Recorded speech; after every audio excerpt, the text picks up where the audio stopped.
Bismillahirrahmanirrahim. Alhamdulillahirabbil alamin.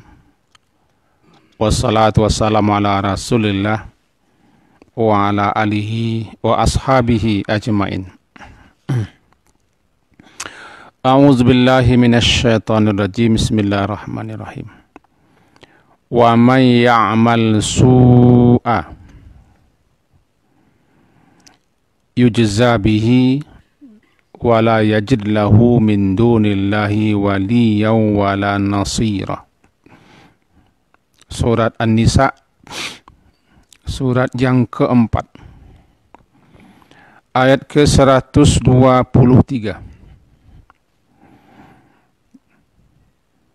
Barang siapa yang ya'mal, mengerjakan su'a, kejahatan,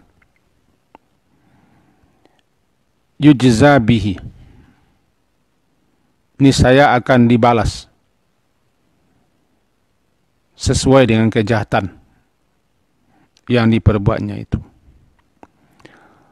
Wala yajid lahu min dunillah, dan dia tidak akan yajid, tidak akan mendapatkan untuknya, untuk orang yang berbuat kejahatan itu, selain daripada Allah, waliya, pelindung, wala nasir, dan tidak pula ada penolong.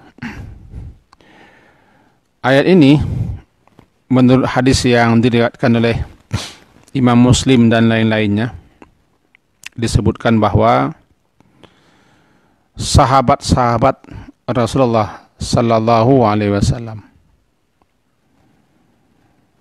ketika turun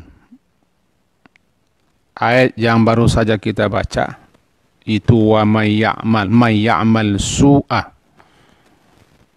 yujza bih, siapa yang melakukan suatu kejahatan dia akan dibalasi sesuai dengan kejahatan yang dilakukannya. Para sahabat gelisah, resah, cemas, dan mereka menjadi suatu ketakutan.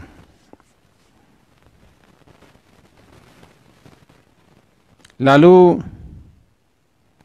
sehubungan dengan itu, Rasulullah sallallahu alaihi wasallam bersabda, "Qaribu wasaddidu." Janganlah kalian itu terlalu berkelebihan betul. Artinya kan terlalu berlebih betul, saat takut, cemas, khawatir. Qaribu wasaddidu, dan carilah kebajikan. Fa fi kulli ma yusabu bihil muslim kafarah. Fa fi kulli, karena dalam setiap ma yusabu, setiap apa saja yang dialami atau yang ditimpa dengannya kaum muslimin, itu baginya kafar, sebagai penghapus dosanya. Hatta an-nakbah yungkabuha, sampai nanti ketika kakinya terpeleset terantuk batu, awisyaukah yushakuha, atau kakinya ditusuk oleh duri, itu sebagai kafarah. Mari kita pahami. Banyak sekali kita dengar keterangan-keterangan dan penjelasan dari para ulama, guru-guru kita yang mulia, bahwa ada rahmat di balik musibah, ada kebajikan di balik suatu musibah yang dialami oleh seorang muslim. Kenapa demikian? Tentu saja kita kembali dulu memahami apa itu musibah. Secara sederhana kembali kita jelaskan, musibah itu adalah segala sesuatu yang menimpa, yang mengenai, yang dialami oleh seorang mukmin, di mana dia tidak senang, tidak suka, tidak ingin itu terjadi atau dialami atau menimpanya. Maka itu namanya musibah. Tentu saja kita tidak akan mempanjang lebarkan lagi penjelasan asal kata musibah, karena sudah pernah kita jelaskan tempo hari. Tapi intinya sudah jelas bahwa apa saja yang menimpa, yang mengenai, atau yang dialami, atau keadaan apa saja yang dihadapi oleh seorang muslim atau seorang mukmin, yang dia tidak senang, tidak suka, tidak ingin itu dialaminya, itu terjadi menimpa dirinya. Itulah musibah. Kullu ma'adal mu'min. Kan saya bacakan riwayatnya ini. Saya catat di sini supaya jelas asal muasalnya. Dalam tafsir Ruhul Bayan disebutkan bahwa suatu malam lampu di rumah Rasulullah SAW padam, pudur atau mati. Lalu beliau membaca inna lillahi wa inna ilaihi raji'un. Faqilah, maka dikatakan kepada beliau musibah. Iya ya Rasulullah.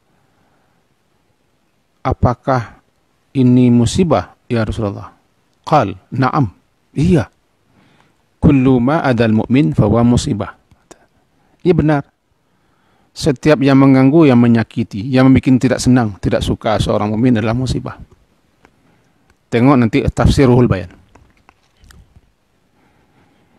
Maka dari sini jelaslah, para ulama-ulama juga menyebutkan, musibah itu ma yusibul insan min makruh. Ringkas saja. Musibah itu, sebagaimana dalam kitab lain, musibah itu adalah apa saja yang menimpa seorang muslim, seorang manusia, berupa sesuatu yang tidak menyenangkannya. Nah, dalam hadis yang kita baca tadi bahwa ketika turun ayat may ya'mal su'an yujzabi, siapa saja yang melakukan, mengerjakan suatu kejahatan apapun kejahatannya, ada ulama yang menafsirkan su'ani syirik, ada juga ulama yang menafsir umum, apapun bentuknya kejahatan, kejelekan, keburukan, pelanggaran, penintangan, kemaksiatan dan dosa, pokoknya umum. Dia pasti akan dibalasi, yujza. Dia akan dibalasi sesuai dengan kejahatan yang dilakukan itu. Balagat minal muslimina mablagan syadidan. Bahasa kitanya, hal itu membuat kaum muslimin, para sahabat-sahabat ketika itu menjadi berita yang amat keras bagi mereka, sehingga mereka gelisah, takut mendengar itu, bahwa setiap kejahatan pasti dibalas. Nah, siapa yang tidak pernah buat jahat? Kaji kita pagi tadi. Siapa yang tidak pernah berbuat buruk, berbuat dosa? Setiap hari lah. Lalu Nabi menenangkan mereka. Kalian jangan terlalu berkelebihan amat, betul. Banyak-banyak sajalah kalian berbuat baik, berbuat kebenaran, berbuat amal soleh, dan seterusnya. Karena Allah Subhanahu wa Ta'ala akan menghapuskan, akan mengampuni setiap keburukan, kejelekan yang dilakukan itu dengan cara diizinkannya musibah terjadi pada diri orang yang melakukan keburukan itu. Sehingga dikatakan fa fi kulli ma yusabu bihil muslim. Terjemah bebasnya adalah setiap apa saja yang menimpa seorang muslim berupa musibah, itu adalah kafarah, sebagai penghapus, penutup dan penghapus daripada kejahatan dosa-dosa yang dilakukannya itu. Sampai-sampai nakbah yunkabuha, batu kerikil yang tersandung, terantuk, menyebabkan dia tergelincir jatuh, sehingga dia mendapat bahaya, petaka dan musibah. Atau syaukah, atau duri yang menusuknya, itu dijadikan sebagai kafarah.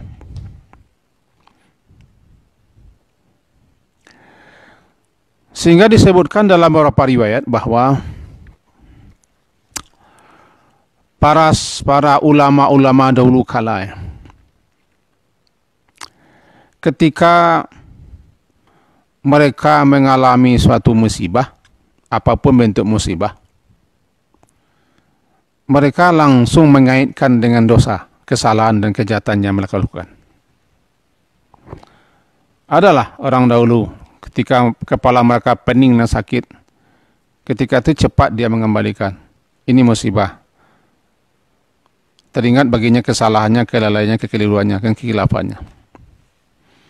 Karena sebagaimana kita sampaikan tadi, apa saja yang menimpa seorang muslim, seorang mukmin, hal-hal yang tidak diingini, hal-hal yang tidak disenangi, itu sebagai rahmat baginya. Sebagai rahmat baginya. Kenapa? Allah jadikan itu untuk menghapus dosanya, di samping untuk melatih kesabarannya, meninggikan derajatnya, menambah pahalanya. Ya. Di samping melatih kesabarannya, meninggikan derajatnya, menambah pahalanya, menghapus dosanya. Itulah rahmat. Bahkan disebutkan, jika Allah Subhanahu wa ta'ala dalam hadis-hadis, ini banyak hadis-hadis yang saya catat. Salah satunya, idza kasurat dzunubul abdi, apabila telah banyak dosa seorang hamba, walam yakul lahu ma yukaffiruha, dan ia tidak memiliki suatu yang bisa menghapus dosanya, maka lalu Allah ibtalahu Allah ta'ala bil husni, Allah uji dia dengan kesedihan, sehingga kesedihan itu liyukaffira, kesedihan itu dapat menghapus dosanya. Rupanya sedih, kaji kita yang kemarin, duka, rusuh, itu juga musibah yang dapat menghapuskan dosa-dosa. Sehingga memang demikianlah, tidak henti-hentinya musibah menimpa seorang mukmin. Jika Allah ingin berbuat baik kepada seorang hamba,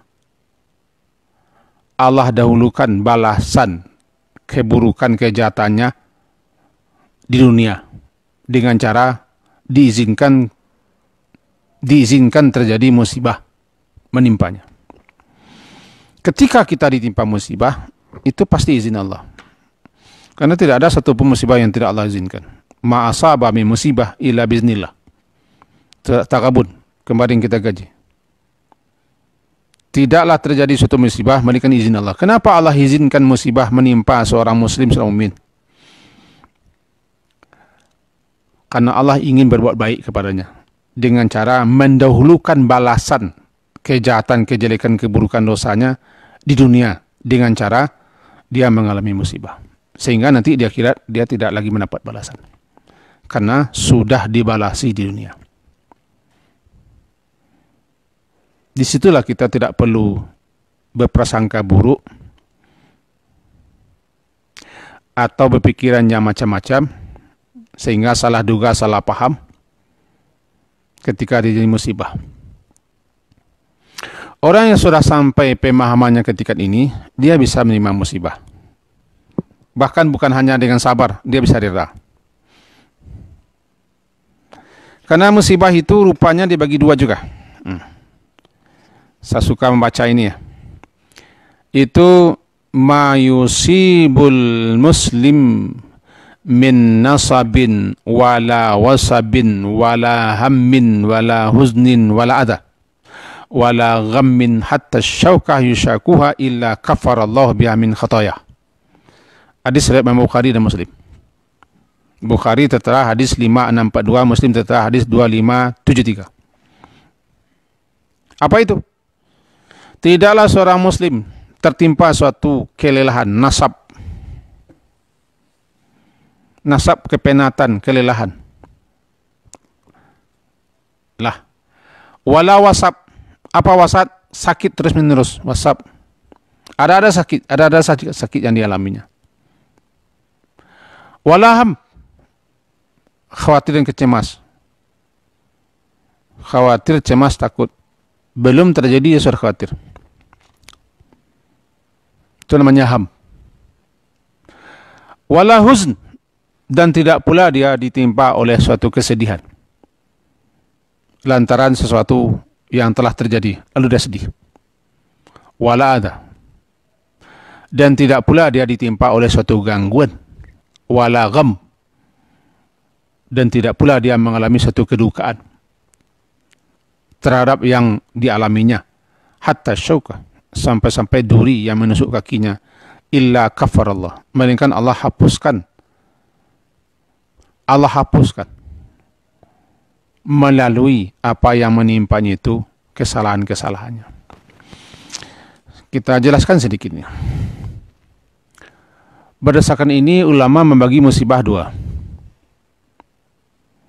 Apa duanya? Sedih, duka, cemas, takut, khawatir, lelah, bukan lelah, kelelahan. Itu hal-hal yang menimpa psikis, jiwa. Rupanya hal-hal yang menimpa jiwa kita. Seperti tadi, ada sedih, ada duka, ada cemas, ada khawatir, ada takut, ada ketidaktenangan. Lelah hati. Kalau badan penat, kalau hati lelah hati. Lelah kita memikirkan masalah banyak terlalu masalah. Itu musibah. Maka apa-apa yang menimpa jiwa seorang, menimpa hati seorang, ya tidak tenang hatinya, itu musibah. Barangkali kita memahami musibah, sebagian kita memahami musibah itu apa yang menimpa fisik saja. Tidak kiranya. Bukan hanya menimpa fisik badan kita, juga menimpa hati dan juga kita musibah. Benarlah definisi ulama itu. Apa saja yang mengganggu, yang membuat seorang mukmin terganggu, itu musibah. Semuanya Allah jadikan itu sebagai sarana penghapus dosa, untuk melatih, menguji kesabarannya, meninggikan derajatnya, menambah pahalanya. Itu adalah rahmat khusus. Sebab kalau hal yang sama dialami oleh si kafir, orang yang tidak beriman, atau oleh orang yang tidak mempunyai pengetahuan tentang itu bukan penghapus dosa, menambah dosanya. Karena orang kafir atau siapa saja yang tidak beriman, atau tipis keimanannya, ketika ditimpa musibah, dia bisa saja melakukan tindakan-tindakan yang tidak benar. Jika seorang muslim, seorang mukmin ditimpa musibah, mengerti orang mukmin itu, dia akan terima. Dia bisa sabar, dia bisa ridha. Karena dia yakin ada dosa-dosa yang hendak dihapuskan melalui itu. Merugilah walaupun dia muslim tapi tidak tahu ini. Sehingga ketika dia terjadi musibah, dia mengupat, dia mengkutuk, dia mencaci, dia mencela, dia mengurutu. Padahal ketika itu Allah beri kesempatan untuknya bahwa jika dia terima dengan sabar, ada suatu rahmat di balik itu semua. Apa rahmatnya? Yang tadi, dosanya dihapuskan. Jika dia sabar, pahala kesabaran. Pahala kesabaran itu bukan di dunia, di akhirat disempurnakan. Innama yuwaffas sabirun ujurahum bighairi hisab. Nanti balasan yang sempurna akan diterima oleh orang sabar nanti di akhirat. Karena kesabaran itu di akhirat diterima.